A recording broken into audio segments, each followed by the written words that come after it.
નમસ્કાર, દૂરદર્શન સમાચારમાં આપનું સ્વાગત છે. જોઈએ આ બુલેટિનના સમાચાર. જમ્મુ કાશ્મીરમાં અંકુશ રેખા પર પાકિસ્તાન તરફથી સતત સંઘર્ષ વિરામનું ઉલ્લંઘન થતા સ્થિતિ તણાવપૂર્ણ બની છે. પાકિસ્તાન તરફથી આજે આરએસપુરા સેક્ટર અને કથુઆમાં સંઘર્ષ વિરામનું ઉલ્લંઘન કરાયું હતું, તો હીરાનગર, સાંબાસ, રામગઢ, અરનિયા અને અખનૂરમાં પણ થોડા અંતરે ફાયરિંગ થઈ રહ્યું છે. માછિલ સેક્ટરમાં આતંકીઓની ઘૂસણખોરીને નિષ્ફળ બનાવવામાં 2 જવાનોએ શહીદી વહોરી હતી. એમાંથી એકના મૃતદેહને આતંકવાદીઓએ ક્ષતવિક્ષત કરી નાખતા ભારે એરારાટી ફેલાઈ છે. સુરક્ષા દળોએ આ અથડામણમાં એક આતંકીને ઠાર કર્યો હતો, જોકે પાકિસ્તાની સેનાની કવર ફાયરિંગનો લાભ ઉઠાવીને અન્ય આતંકીઓ ભાગી છૂટ્યા હતા. પાકિસ્તાન તરફથી કુપવાડાના માછિલ સેક્ટરમાં 10થી વધુ પોસ્ટ પર કરાયેલા હુમલાનો ભારતીય સેનાએ જડબાતોડ જવાબ આપ્યો હતો. આતંકવાદીઓ દ્વારા કરાયેલ ગોળીબારમાં એક મહિલાનું મોત નીપજ્યું હતું, તો ભારતીય સેનાએ આરએસપુરા અને પુલવામા પણ ગોળીબારનો આકરો જવાબ આપ્યો હતો. જમ્મુ કાશ્મીરમાં નિયંત્રણ રેખા પર પાકિસ્તાન તરફથી થઈ રહેલા સતત સંઘર્ષ વિરામ ભંગનો ભારતીય જવાનો અને બીએસએફ જડબાતોડ જવાબ આપી રહ્યા છે. આ અંગે ગૃહમંત્રી રાજનાથસિંહે દેશવાસીઓને ભરોસો આપતા જણાવ્યું હતું કે ભારતીય સેના પર સંપૂર્ણ ભરોસો રાખો, તેઓ દેશનું મસ્તક ક્યારેય કોઈની સામે ઝૂકવા નહીં દે.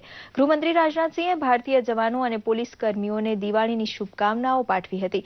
તેમણે જણાવ્યું હતું કે દેશ આજે હર્ષોલ્લાસથી દિવાળીનું પર્વ મનાવી રહ્યો છે, તેનું સંપૂર્ણ શ્રેય जवानों फाड़े जाए छे। यह सच है कि पाकिस्तान के द्वारा फायरिंग हो रही है, लेकिन मैं समस्त देशवासियों को आश्वस्त करना चाहता हूं कि हमारे सेना के जवानों, हमारी बॉर्डर सिक्योरिटी फोर्स बखूबी उसका जवाब दे रहे हैं और देशवासियों को आश्वस्त रहना चाहिए कि भारत का मस्तक किसी भी सूरत में झुकेगा नहीं.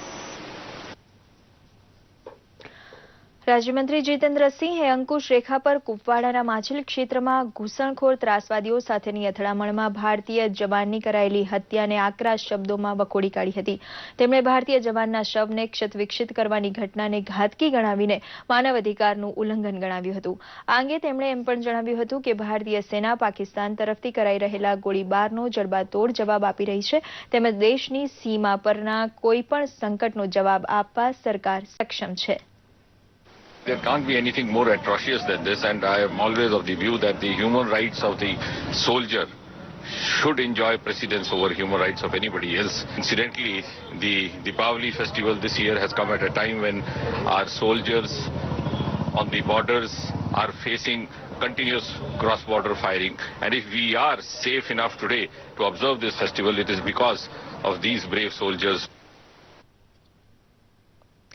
આજે કાળી ચૌદસ.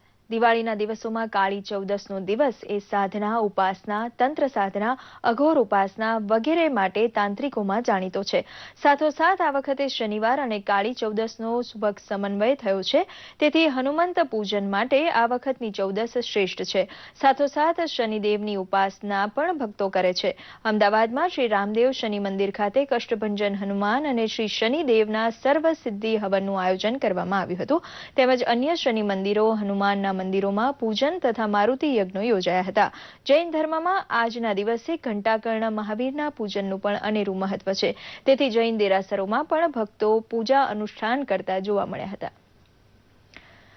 ગીર સોમનાથના કોડીનાર સબ જેલમાં કાચા કામના કેદી તરીકે સજા ભોગવતા 22 જેટલા કેદીઓ સાથે કોડીનાર મામલતદાર અને ગીર સોમનાથ ડીવાયએસપીએ દિવાળીના તહેવારની ઉજવણી કરી હતી, જેમાં સજા ભોગવી રહેલ 22 કાચા કામના કેદીઓને મામલતદાર અને ડીવાયએસપીએ મીઠાઈ વહેંચી દિવાળીની શુભકામના પાઠવી હતી. દિવાળીના તહેવારને લઈ મામલતદાર પીએ ગોયલે તમામ કેદીઓને શુભકામના પાઠવવાની સાથે કેદીઓનું જીવન સુધરે તેમજ ભવિષ્યમાં તેઓ કોઈ ગુનો ન કરે તેવો સંદેશ પણ પાઠવ્યો હતો. એ લોકો પણ જેલમાં રહેતા હોય, એ લોકો પણ આપણી જેમ દિવાળીનો તહેવાર ઉજવી શકે, કુટુંબ સાથે ન ઉજવે, એમાં પણ હર્ષ અને એવું ઉજવાય એ માટે અમે એમની મુલાકાત લીધી અને શુભેચ્છા પાઠવી અને પ્રતિક રૂપે એમને અમે મીઠાઈનું બોક્સ અર્પણ કર્યું. ભવિષ્યમાં આવું ન કરે અને સારા માણસ બને અને સારી મનોકામના કરે એવી શુભેચ્છા પાઠવી. તો આ સાથે અત્યારનું આ સમાચાર બુલેટિન સમાપ્ત કરીએ છીએ. નમસ્કાર.